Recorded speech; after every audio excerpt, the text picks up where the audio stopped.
that's where the role has changed from payroll. So you have all the automation, you have even for sourcing people, you have Naukri and you have all the other sites now.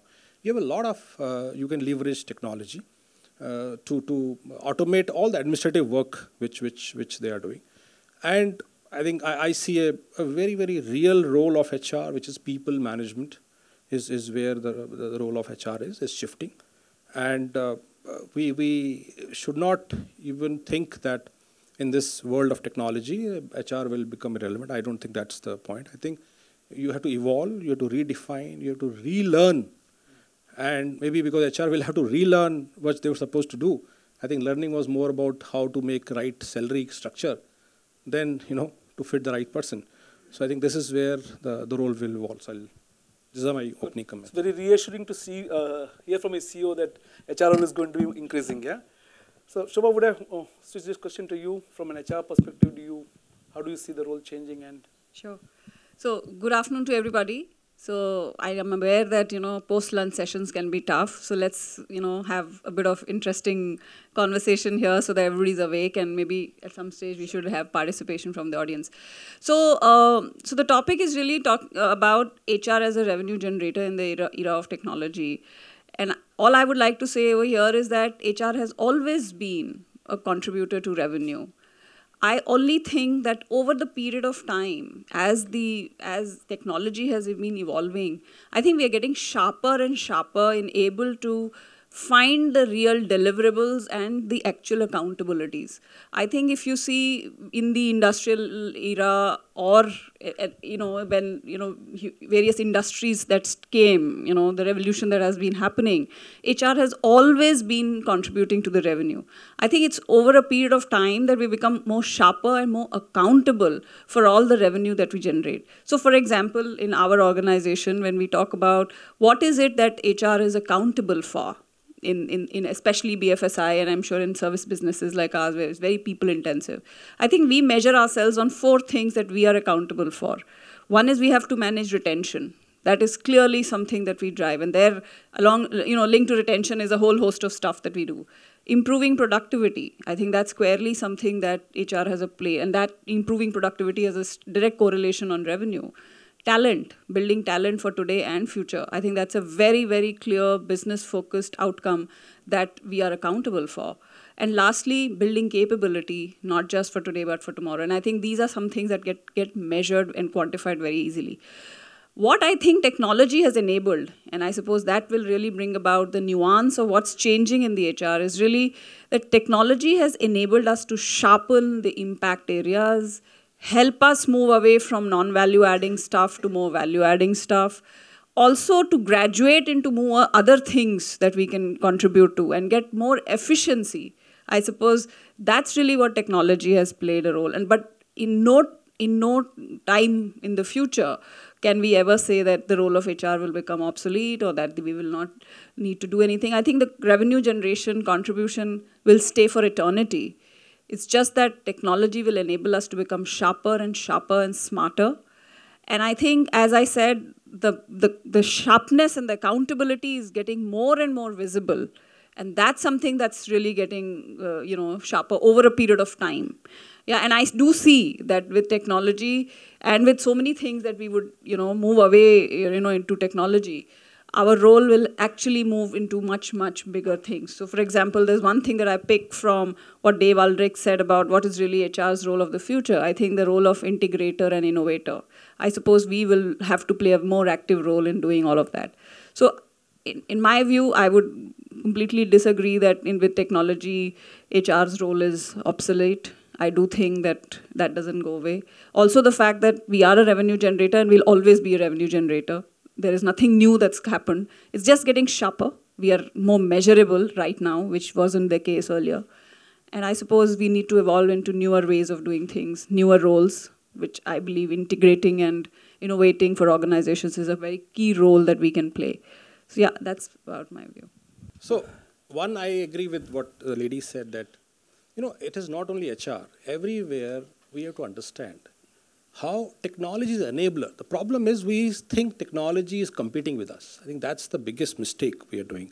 I'll just tell you a very small thing. I think I was just traveling from Singapore to Hong Kong, and incidentally or fortunately, my next co-passenger was she's a lady who was heading the cloud AWS services for Amazon in both Singapore and Hong Kong. And I just asked her, we got into conversation. I said, what does Jeff Bezos thinks about technology? He says he thinks that how he can demystify the technology. Technology is touching everybody's life. So how he can demystify, I really like that thing. He says, how we can make it so simple. So that's about technology. But I think I will not right now think of giving any margin, any targets on the financial side.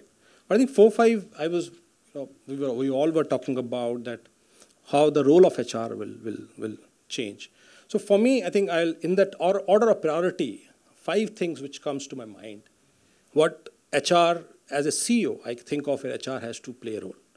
The first important part is any large organization. So you have diverse people, you have people are located in various locations. How do we have built up an organization on a certain culture. How do we drive that culture? So this is where one very important aspect which I would like that the HR has to focus. Do you want to make a value-driven company or a rule-driven company? So I have certain values on which Fusion was built on certain foundation, but I cannot be present physically everywhere. I may not be able in my lifetime able to go all the branches. We are 475. It's not humanly possible for me. But how do we drive culture? That's one. Can I just interrupt? Yeah. He's talking of saying I want HR to improve, impact culture. Do you think technology plays a role there? Yes. So, no, I'm saying technology is playing a role in really freeing them from all the administrative work. Today, as what she was saying, that when you open a branch, I don't think now the big worry on my mind is how do we hire people. I think big worry on my mind is how do we train, whether they will gel with our culture or not. So that's what I'm saying. So technology is helping people to really free their time, and I would like that HR to focus there. So that's the first point. Second point is that every organization today is talking about diversity. We are talking about from different worldviews, we are bringing people together. So the way I look at technology, I think technology does 3 things. Okay, one, it improves efficiency. Second, it enables decision making. And third, it helps in communication and connecting. That's really the 3 things that certainly the technology that I have experienced in HR adding to.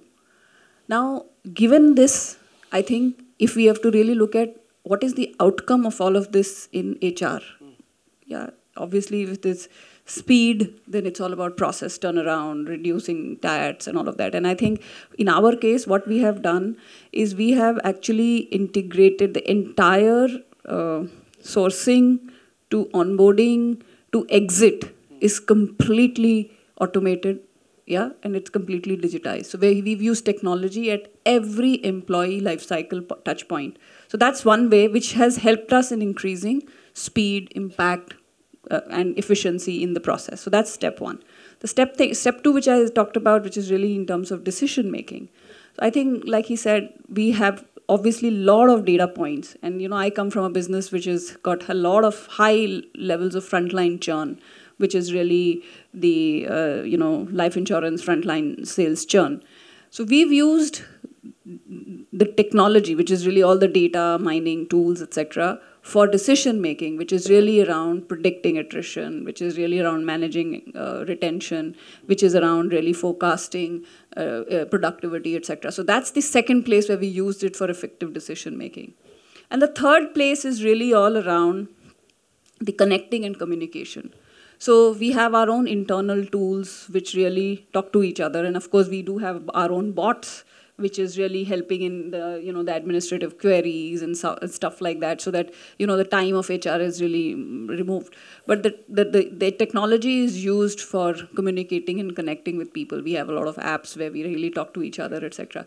So like I said, the 3 things which is really improving the speed, helping in decision making, and communicating and connecting. I think these are the 3 places where we've used technology very effectively.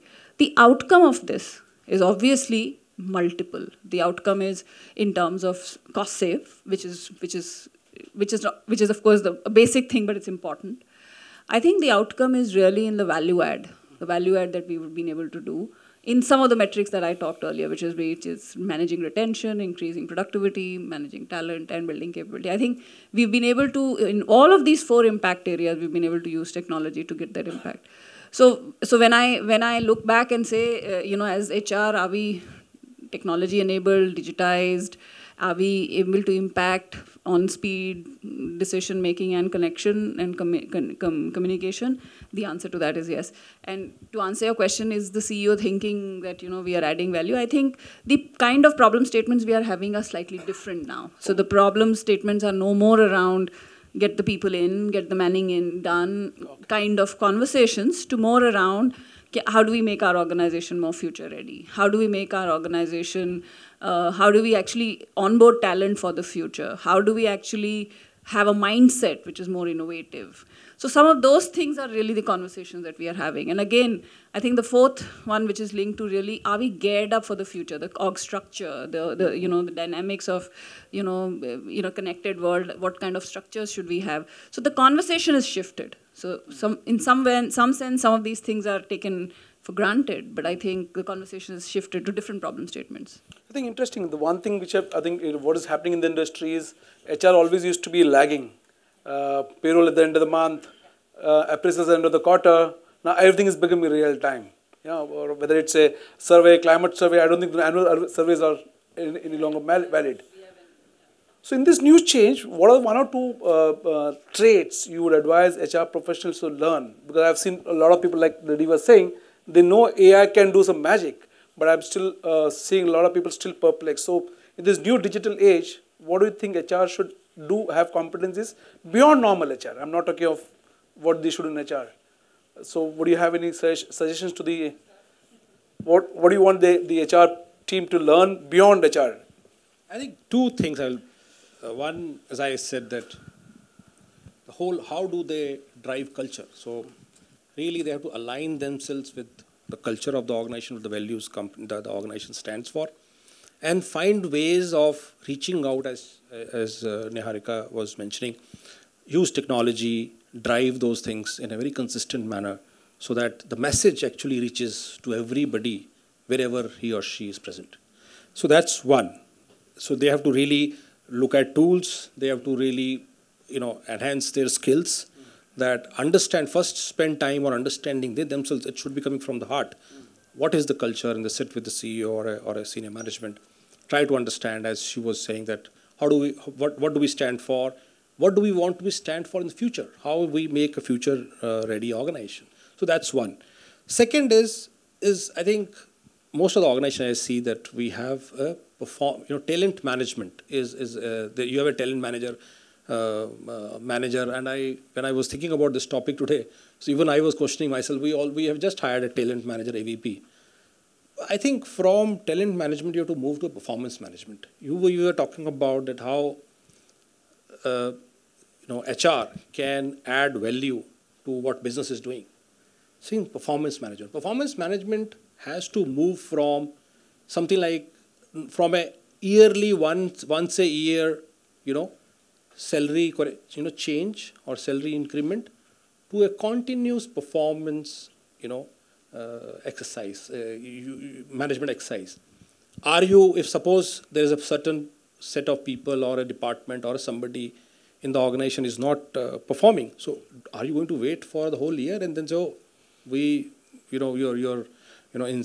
appraisal is bad now, from A you are being rated D? This is what you want? No. So what you're saying, it's getting into the more performance. Get into really sense them. They should now, because they have the time, technology is allowing them to have time. They should sense the organization. What I call it, the nerve of the organization should be with them. They should be able to say that, okay, because business today also you have to understand that we say that some people may say, how is it possible that performance management will be done by, helped by HR? So I'm saying HR will become an enabler. Again, I'm not saying they will take over from performance management by the business, but business is also becoming very competitive. It's a very difficult market. So business people are also thinking in a certain linear manner. So this is where the role of HR will come. They say, okay, you have, all three of us were talking about data. So you have a data, you say, okay, the business is not happening in certain area. It is what people, so if HR can immediately go back, liaison with business and understand, do you have some people issues? What is it? Is it some people are not working? I think these are two things which I think HR has to now get into data mining. They have to go into any specific one or two. I think we are running out of time. One or two skills they think HR should pick up beyond HR. Yeah. Is it machine learning? Is it data mining? Anything? What do you feel like? So I don't think we should get into becoming experts in machine learning and all that. There are experts to do that. I don't think we need to do that. I think there are two things, the way I see going forward, where we as HR have a very, very critical role to play, which is probably today a little undermined. Of course, technology is the latest fad, so we're all running after it. But I think the one thing that we are probably not seeing as well, and I suppose that's true for everybody, not just HR, but also the CEOs, is really the world is changing very, very rapidly. The organizations need to change as rapidly. Today, everybody is consumed with the here and now, tackling with the challenges of here and now. If there is one role that HR has to really build, is to become an organizational change champion. Who is looking at the organization of the future? Who is able to visualize what's going to happen? Today, the conversations in boardrooms are all about past performance and a future 1 quarter program for the business. Nobody has an ability to see the future. And I think that's a space which HR can play a role, where they will be completely unbiased, hopefully, and will have to have the skills to do that. So I don't know how we can do it, but that's very important. The second and the most important thing, and now this is something which is very fresh in my mind, given the fact that there's so much crisis happening in the financial services business, which we were discussing in our organization the other day, that one trait which we all have to pick is that of courage. All of us have to have the courage, and I suppose more so in HR, to be able to point out to our business leaders when we see things not going in the right way. Very often we have, in the success when the business is doing very well, we just tend to flow with it, and there is no challenge to the business at any point of time. So if there's one trait that we all in HR have to be building, is really that of courage to ask the right questions, even when the business is successful. Can I take a short answer from you? I need to open it for, I think I'm showing the time ticker there. So, one trait which HR should pick up. One trait which HR... Especially youngsters, Youngster has to pick up. From operational efficiency, we move to being finance savvy. Now time has come that the HR has to become business savvy. The moment will become that, I think that sum up all the competencies which they are expecting from us. Which is there from the CEO desk, be it we are doing data mining, be it we are driving the culture, everything sum up into one thing. We have to be business savvy all the time. Great. I think I just reminded me, last time we were doing one session for MBA college and we said, can HR impact EBITDA margins? And we were surprised that 70% of the people were not even knowing the full form EBITDA. Yeah. So that's how things. I just wanted to open to last 2 or 3 questions. I think I'm showing this one, the timer there. Yep. Yeah, please. Go to the lady there.